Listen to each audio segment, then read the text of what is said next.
आज मैं आपके सामने कुछ ऐसा कहने जा रहा हूं जो सुनते ही आपके अंदर एक आग लगा देगा।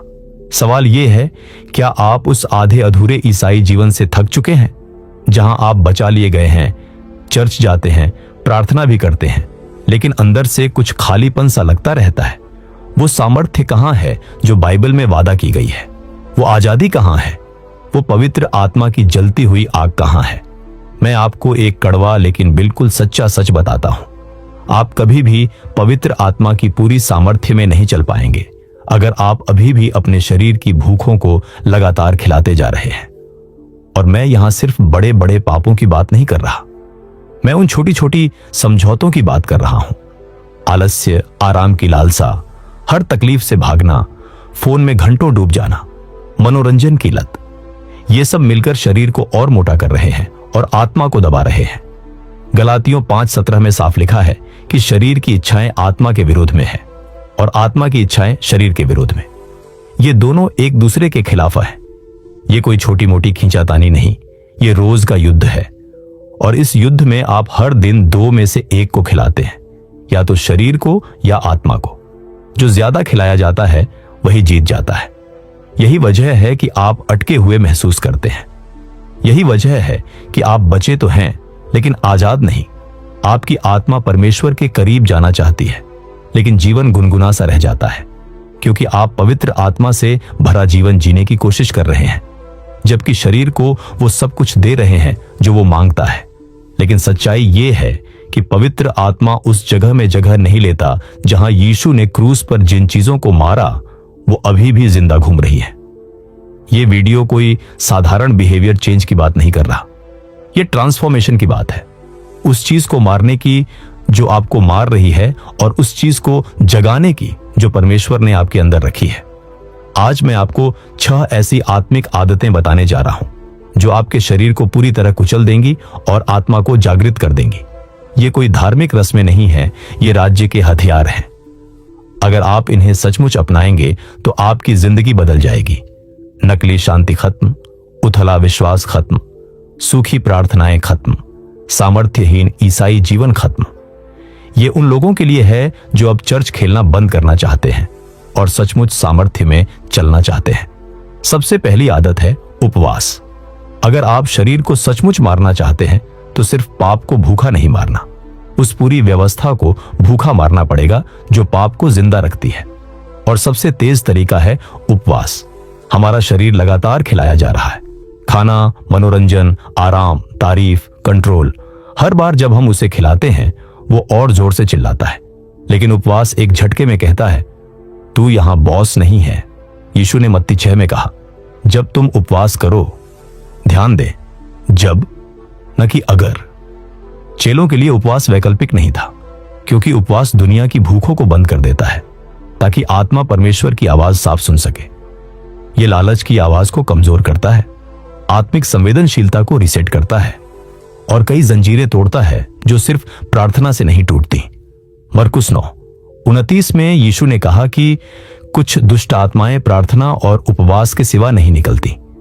कई लोग सालों से बंधनों से आजादी मांगते हैं लेकिन कभी उपवास नहीं करते, क्योंकि शरीर अभी भी राज कर रहा है।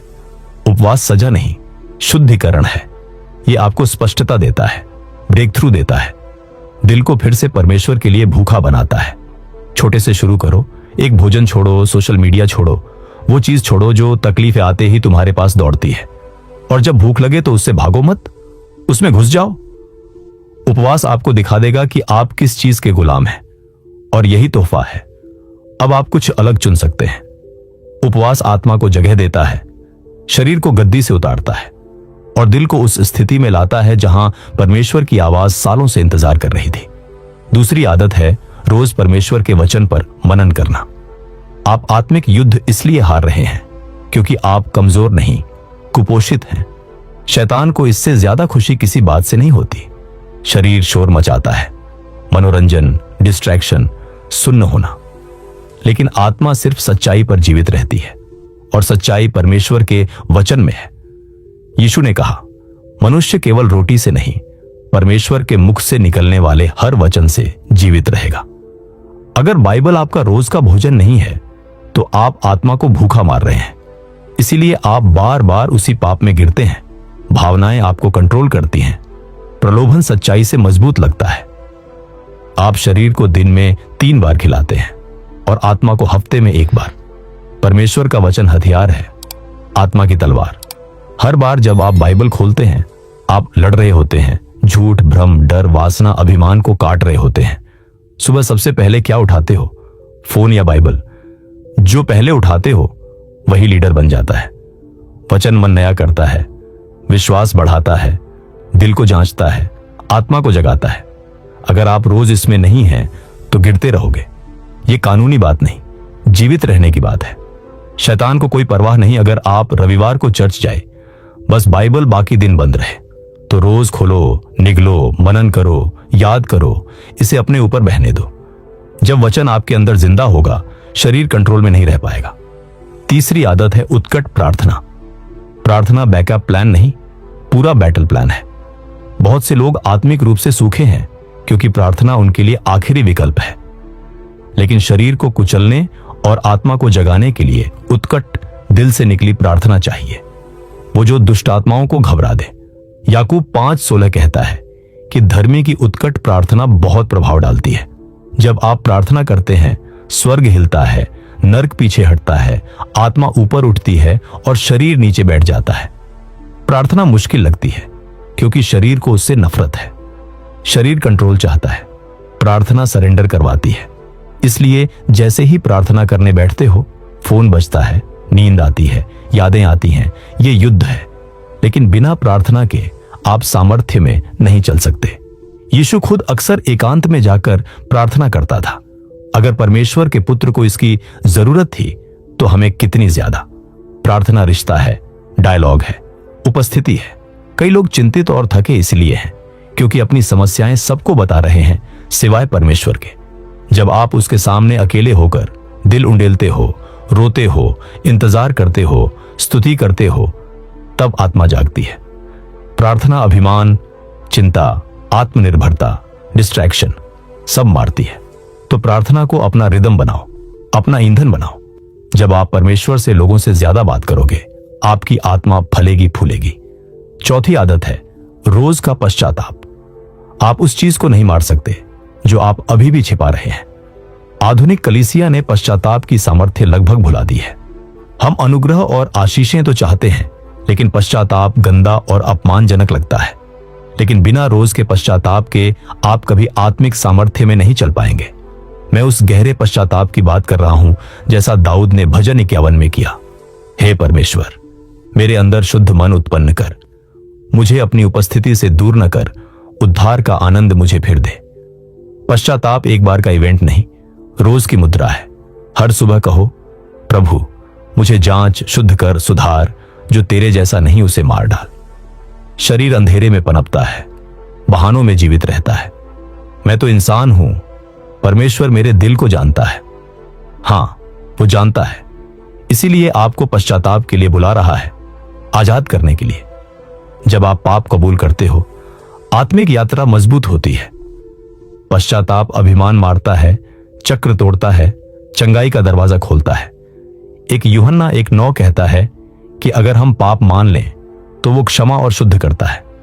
कई लोग क्षमा तो पा चुके हैं लेकिन आजाद नहीं, क्योंकि सचमुच पश्चाताप नहीं किया। तो आज छिपाना बंद करो, ईमानदार हो जाओ, पाप को उजाले में लाओ। शरीर मरेगा, शर्म उठ जाएगी और आत्मा फिर सांस लेगी। 5वीं आदत है मौन और एकांत। आप परमेश्वर की आवाज इसलिए नहीं सुन रहे क्योंकि आपकी जिंदगी बहुत शोर से भरी है। वो बोल रहा है लेकिन आप सुनने की स्थिति में नहीं हो। शरीर को हर वक्त हलचल, उत्तेजना चाहिए, इसलिए मौन अजीब और एकांत बोरिंग लगता है। लेकिन आत्मा फुसफुसाहट में बोलती है। एलियाह ने परमेश्वर को तेज हवा, भूकंप, आग में नहीं, मंद फुसफुसाहट में सुना।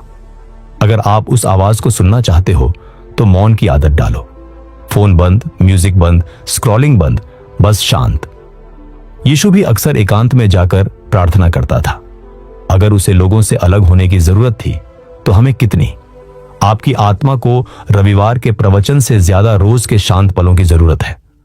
मौन में पवित्र आत्मा दोषी ठहराता है, चंगा करता है, बोलता है, दिशा देता है, आत्मा को जगाता है। एकांत में आप अपना शरीर देखते हो, बेचैन, अधीर। लेकिन जैसे जैसे आप उसकी उपस्थिति में आराम करना सीखते हो, आप उसकी फुसफुसाहट सुनने लगते हो, उसकी शांति महसूस करने लगते हो। बस 10 मिनट आजमाओ, कोई डिस्ट्रैक्शन नहीं, बस उसके सामने बैठो। मौन शरीर से कंट्रोल छीनेगा और आत्मा को ऊपर उठने देगा। आखिरी आदत है जवाबदेही। आप शरीर को अकेले नहीं हरा सकते। शरीर अंधेरे में पनपता है, राज और चुप्पी से ताकत लेता है, लेकिन जैसे ही संघर्ष उजाले में आता है, उसकी ताकत टूटने लगती है। याकूब 5:16 कहता है, एक दूसरे के सामने पाप मान लो और एक दूसरे के लिए प्रार्थना करो ताकि चंगे हो जाओ। आप सालों से गिल्ट, शर्म, छिपे पाप ढो रहे हो, लेकिन छिपाने से चंगाई नहीं आई। परमेश्वर ने आपको अकेले लड़ने के लिए नहीं बनाया, उसने मसीह की देह दी है। कोई विश्वसनीय व्यक्ति जो साथ चले, प्रार्थना करे, सच्चाई बोले, आपको याद दिलाए कि मसीह में आप कौन हो। शैतान कहता है कि मदद मांगना कमजोरी है, लेकिन असली ताकत ईमानदारी से शुरू होती है। आपकी ब्रेक थ्रू शायद एक बातचीत दूर हो, जवाबदेही असहज है, अभिमान तोड़ती है, लेकिन यही मकसद है। आप अकेले कमरे में पाप से नहीं लड़ सकते। आपको कम्युनिटी में तेज और प्रोत्साहित किया जाना है। तो छिपाना बंद करो, नाटक बंद करो, अंधेरे को उजाले में लाओ। उजाला बाकी काम कर देगा। याद रखो, अगर शरीर मरेगा तो आत्मा जी उठेगी। आप पुनरुत्थान की सामर्थ्य में नहीं जी सकते अगर शरीर को क्रूस पर चढ़ाने से इनकार करते रहोगे।